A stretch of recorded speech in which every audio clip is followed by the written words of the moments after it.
Hey everyone, thanks for tuning into today's video. We're going to have a look at the summer of 1995 today. We're going to do a historic video for the summer of 1995, and later on you'll be seeing the second part, because this is in two parts, really. You'll be seeing the second part of today's historic videos, which will be looking at winter of 95-96, because I do see the summer of 95 and the winter of 95-96 as very much a duality, really, very much linked those two weather situations.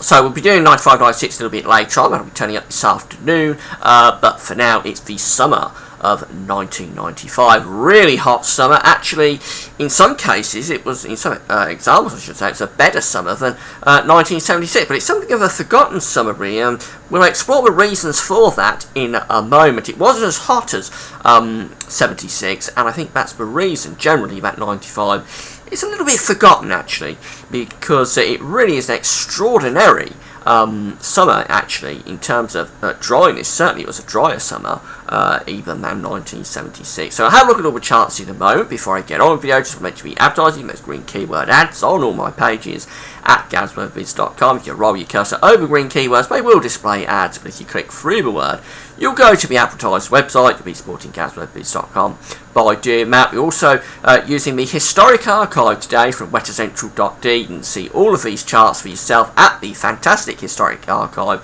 at weathercentral.d by going to my links page and clicking on the link to Weather Central. They've got an archive of charts going right way back to the 1st of January 1871. Fantastic for a bank holiday Monday. And also I mentioned Trevor Harley's personal weather website. I talk about it a lot in my historic videos. Much of the information you hear in this video will have come from Trevor Harley's website. So again, you can find the link to Trevor Harley's personal weather website on my links page. It's a wonderful resource of information. Has weather information going right way back to the Dark Ages and even beyond that in some instances. A fantastic resource of information. I can't rate it highly enough. Or the historic archive at weathercentral.d. Either, for that matter, two wonderful websites. Do check them out. And thanks very much to both websites, because these historic videos would not be possible without Trevor Harley and weathercentral.d. So this is how we're going to start the summer of 1995. We're going to start on the 1st of May 1995. Very interesting situation here in May 1995, because we get a little bit of a teaser for what's to come later on in the summer. And this happens very often in the best summers. Very often you do find that you get a little bit of a teaser sometime around May, early June. Just giving you a bit of a heads up of where the atmosphere is going, that things are not quite in a normal situation. Does happen a lot in the best summers, and this one is no exception. So we get a heat wave at the start of May 1995. This is how we start May 95, with high pressure building to the south and the southeast. That's bringing up very warm air off the continent. As we go through to the 3rd of May 1995, we're seeing temperatures already widely up 25, 26, 27, I believe 28 degrees was the peak of the heat in this period. That's 83 Fahrenheit. Very, very, very hot for the start of May.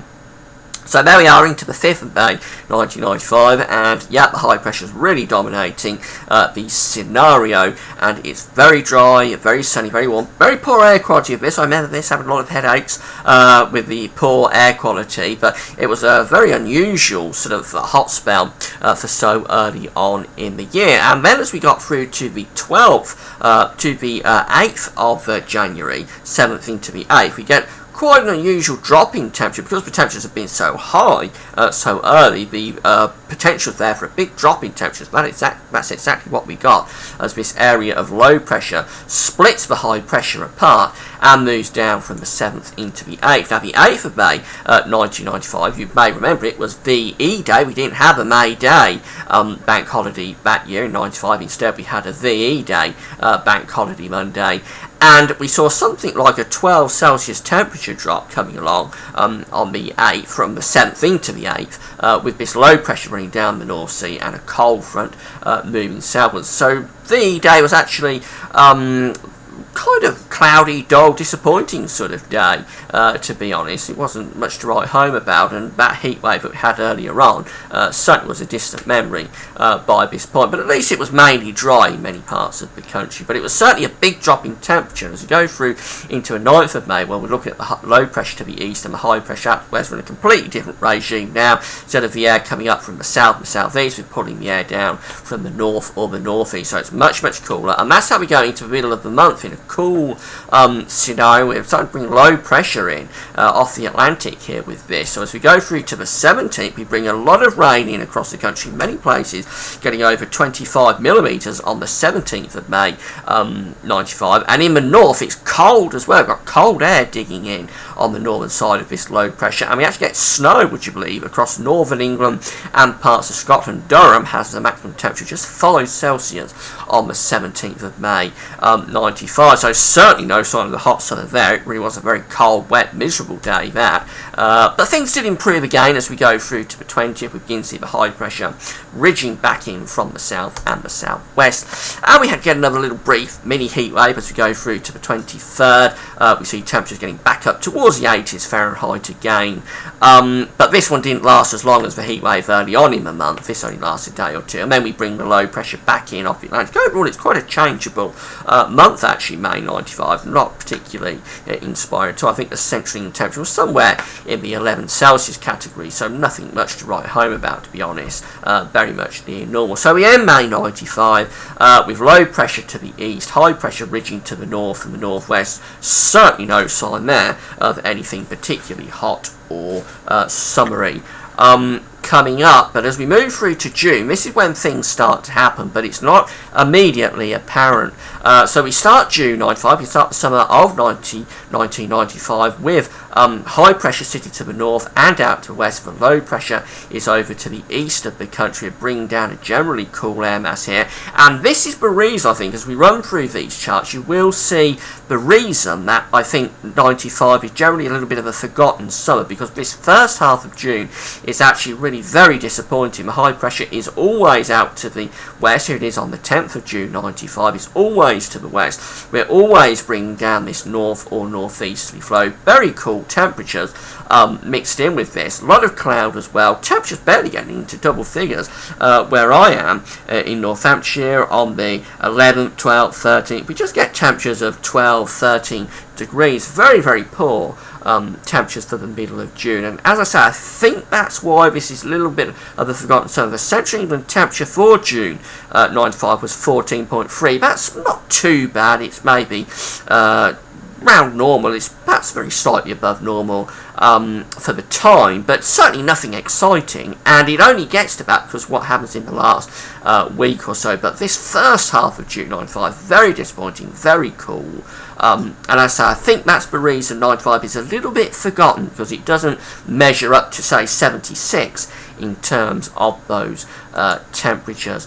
As we go through to the 15th, no real change. It's the same idea. The high pressures to the west, but low pressure to the east. We're still bringing down this very cool, cloudy, northerly flow, but things are going to start changing now. And as we move through to the 17th, it's actually this area of low pressure, would you believe, that brings about, or starts to bring about, that change, because this is moving in off the Atlantic, and it's beginning to bring a warm front in across the country. And it's within that warm front that we're going to finally start to see the Azores high beginning to show its hand. So we're losing the northern blocking and the Atlantic blocking that's given us all of those cool northern winds, and instead we're picking up more of a typical westerly flow, and we begin to bring tropical, warm tropical air within that westerly flow. Now as we move through to the 19th, this is when it starts happening. This is when the summer begins to show its hand. This low pressure out of the Atlantic depression is stalling. I say we've got warm air within this section here. We're bringing a warm front up across the country.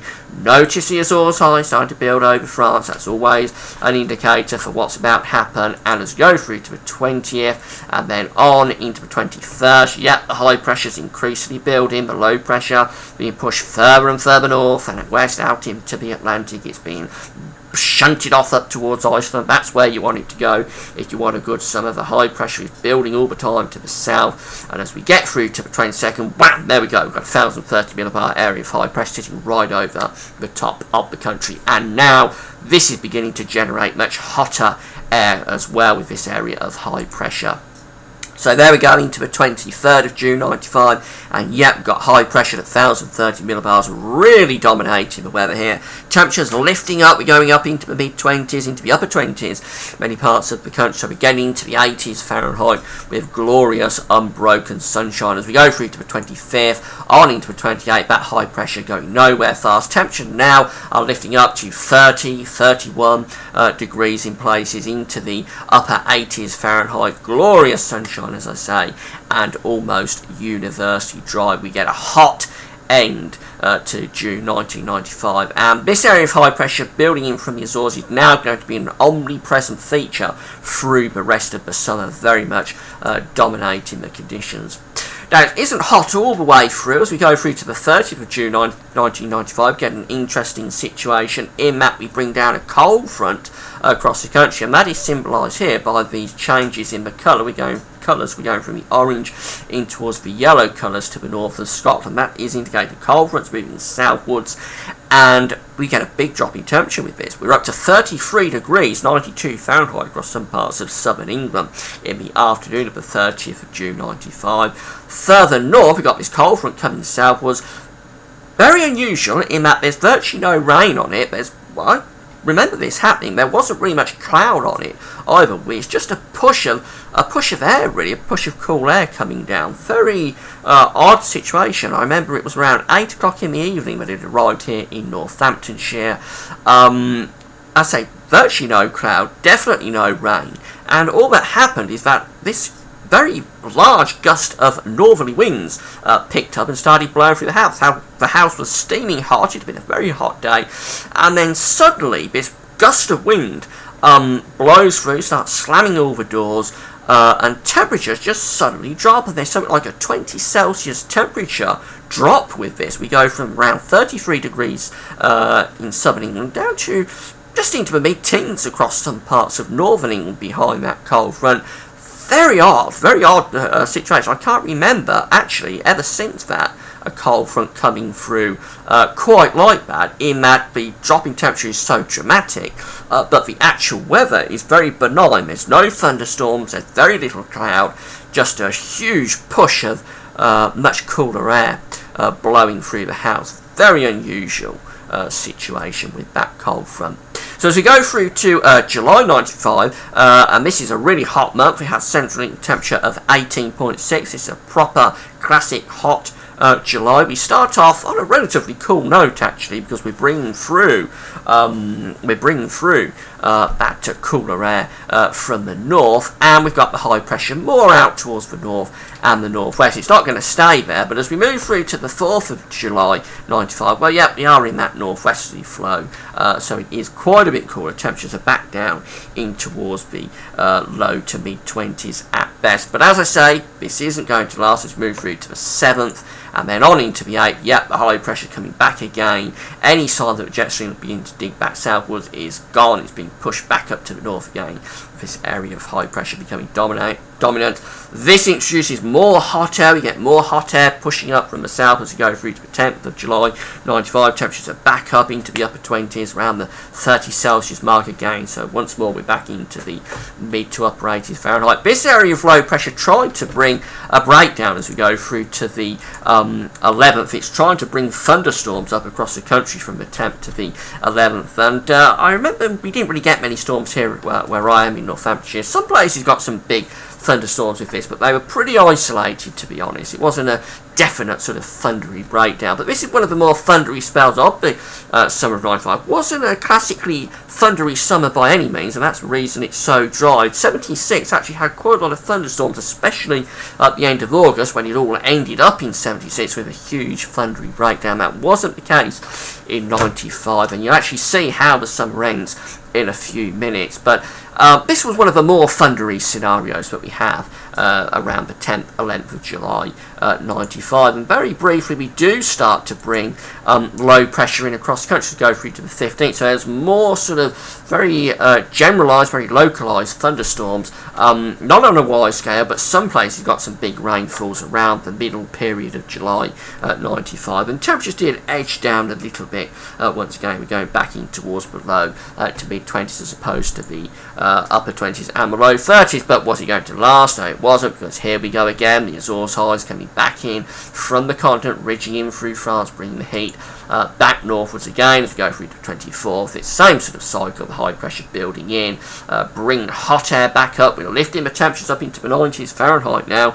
We're starting to reach the peak of the heat for the summer of 95. In this period, we're getting up towards 32, 33 degrees, quite widely back into the 90s Fahrenheit once again. Now again, we do attempt a thundery breakdown around the 26th and on into the 27th with these areas of low pressure coming in. Again, this thundery breakdown was not generalised, it was localised. Some places got big downpours, many places stayed dry. And for instance, where I am in Northamptonshire, I get just 6mm of rain in July 1995, and that comes after just 9mm of rain in June. So you can see how dry it is becoming, and where those thunderstorms are not occurring, and that's most parts of the country, it's just getting drier and drier and drier. The ground's cracking, the grass is going orange. I'm sure you remember it, the brown dead sort of grass that was common across many parts of the country through this very, very dry summer. As we end July 95, we end it with the high pressure very much dominating the weather, taking over the pack. It's all gone very slack though here. So what's happening now is that we're getting very isolated thunderstorms within this very slack sort of flow, but it's really hot as we end July and start August 1995. And in fact, August 1995, the 1st of August, is the peak of the heat, both for August and for the summer. The actual highest temperature of the summer is 35.2 degrees set in Cambridgeshire. So that's getting on for around 95 Fahrenheit. Really, really hot temperatures. Again, it's all very slack, so there's a few isolated thunderstorms.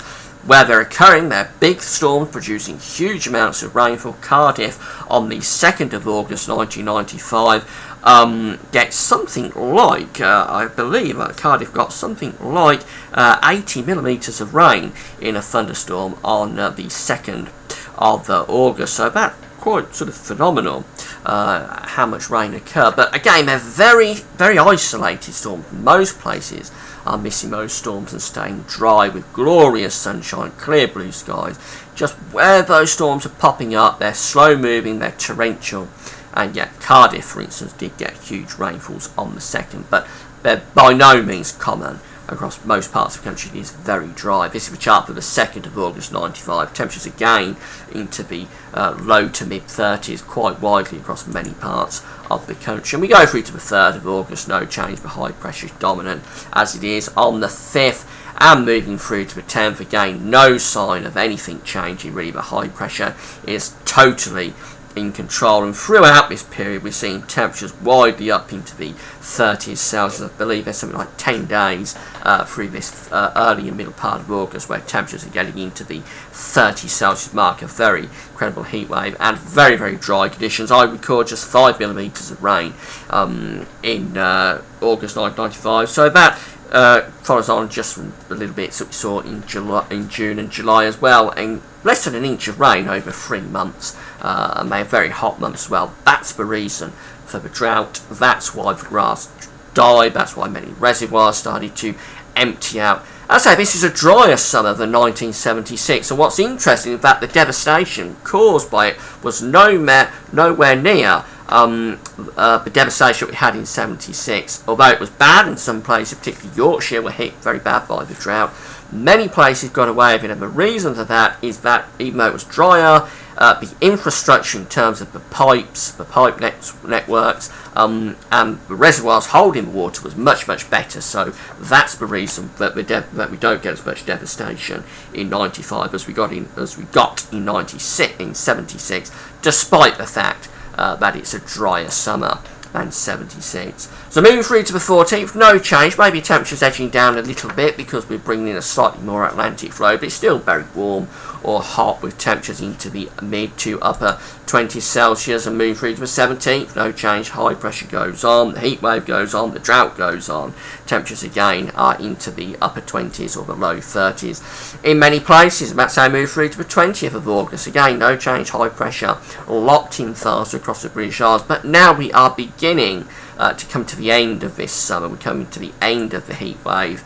And as I said, it ends on a whimper. It doesn't end on a bang. It goes out on a whimper. And all that happens is that the high pressure begins to slip further and further south. We're starting to get a more active sort of Atlantic, and as we go through to the 23rd, the high pressure begins to ease a little bit. We bring a very weak cold front down across the country. Doesn't really produce any rain, but it does bring a band of cloud, and it lowers the temperatures, and we just see a slow decline in the temperatures. This is very similar to 2003, August 2003, actually, in that we see a very slow, sort of gradual decline in the temperatures over the 23rd, 24th, 26th. They edge down by a degree or two every day. So by the time you get through to the 27th of August and on into the 28th, it's actually quite cool. We've got temperatures below average. The high pressures move out to the west of the country, and we're bringing down this northerly wind, and that's how we end August, with the high pressure ridging in. But now we've got a completely different air mass across the country. It's much cooler and fresher underneath that area of high pressure, and temperatures are just into the low 20s at best. Still very pleasant, of course, but it's very different air mass to what we have for most of the rest of the summer. So the central temperature for August 1995 comes out at 19.2. It was it is the hottest August on record, and up to that point it was the hottest month on record. It's been beaten since, but up to that point, 1995, August 95 was the hottest month on record, and it was the hottest August on record as well. I say the summer itself was drier than 1976. It was the driest summer on record, but it wasn't as hot as 76. It did come under 76 a little bit in terms of heat, and the reason, again, it's those temperatures in the first half of June. Now, as we move through to September 1995, the high pressure is still trying to cling on, but what's going to happen is what occurs very often in hot summers and very dry summers. We're going to see a breakdown. So as we move through the first week of September, the high pressure is going to pull apart, it's going to pull out into the Atlantic, and go up to Scandinavia. And look what's starting to happen. Low pressure is forming around the British Isles, sitting in the North Sea. Bring heavy rain, torrential rain occurred across eastern and northeastern parts of the country through this period. Really wet across Aberdeen, but the main thing about this is that the high pressure is moving in its position. It's moving up towards Iceland and Greenland. The low pressure is developing around the country, and as we go through to the 5th and then on into the 6th, look at this area of low pressure developing down to the southwest of the country. We're going into a proper wet and windy pattern, and yet by the 7th we've got heavy rain sweeping up across the country. Totally different, complete switch in the pattern. Something that does occur quite often in September's up that follow a hot and dry summer, a drought summer. You do very often find that you get a September that becomes really unsettled. It happened in 76, happens again in 1995. And as we move through to the 10th and then on into the 13th, it's very much a case of low pressure dominating here, keeping it really unsettled. Moving through the rest of the month, and as we go through to the 27th, if anything, we start to bring down very cool sort of autumnal type air from the north and northwest. Around that area of low pressure, it's starting to feel proper autumn. September 95 has a central temperature of just 13.7. It's around average, but it was a wetter than average month, and as I say, big relief after the June, July and August of 95. Big relief, although not as much as a relief as the wet September of 76, and again the reason is that we weren't having the kind of devastation that we had in 76 because the infrastructure was that much better. Was that the end of the heat though? No, it wasn't, because if we go to October, I'm just going to give you a quick look at October, see if you remember this. We had a real heat wave. We start off unsettled at the start of October 95 with low pressure in control. But look what's going to happen. We're going to go back to the pattern of the summer with the Azores high ridging into the continent, the low pressure stalling out in the Atlantic as we go through to the 7th and on into the 8th. There it comes. There comes the heat moving up from the south. We're seeing temperatures again getting up to 25 degrees quite widely, 77 Fahrenheit through this early part of October, the 8th and the 9th. Really warm, sunny days. I remember it was quite remarkable. The clear blue skies in October. Everything has big shadows in October when you get these sort of hot, steamy days in October. Very odd sort of conditions, and you get those big sort of shadows occurring underneath the sunshine. And it's actually a really warm month, October 1995. We were centering temperature of 12.9. Up to that point, it was the second warmest on record, just with 69, October 69 beating it.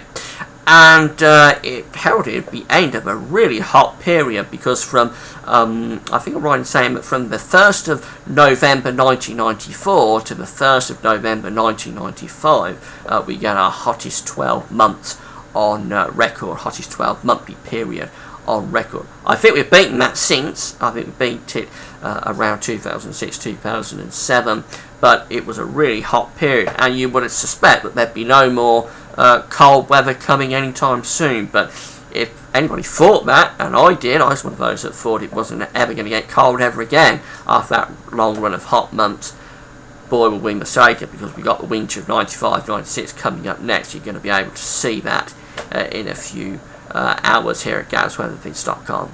So that's the look at the summer of 1995, a really classic summer, a really hot summer. It's probably the best summer that I've lived through, because I was too young for 76. I wasn't born actually until 77, so I just missed out on 76. So for me, for my generation, 1995 is probably the best summer of our lives, and I'm sure you remember it very well. I hope you enjoyed the video. And yeah, we've got 95, 96 coming up in a few hours, so come back for that. That's it for now. Thanks for watching.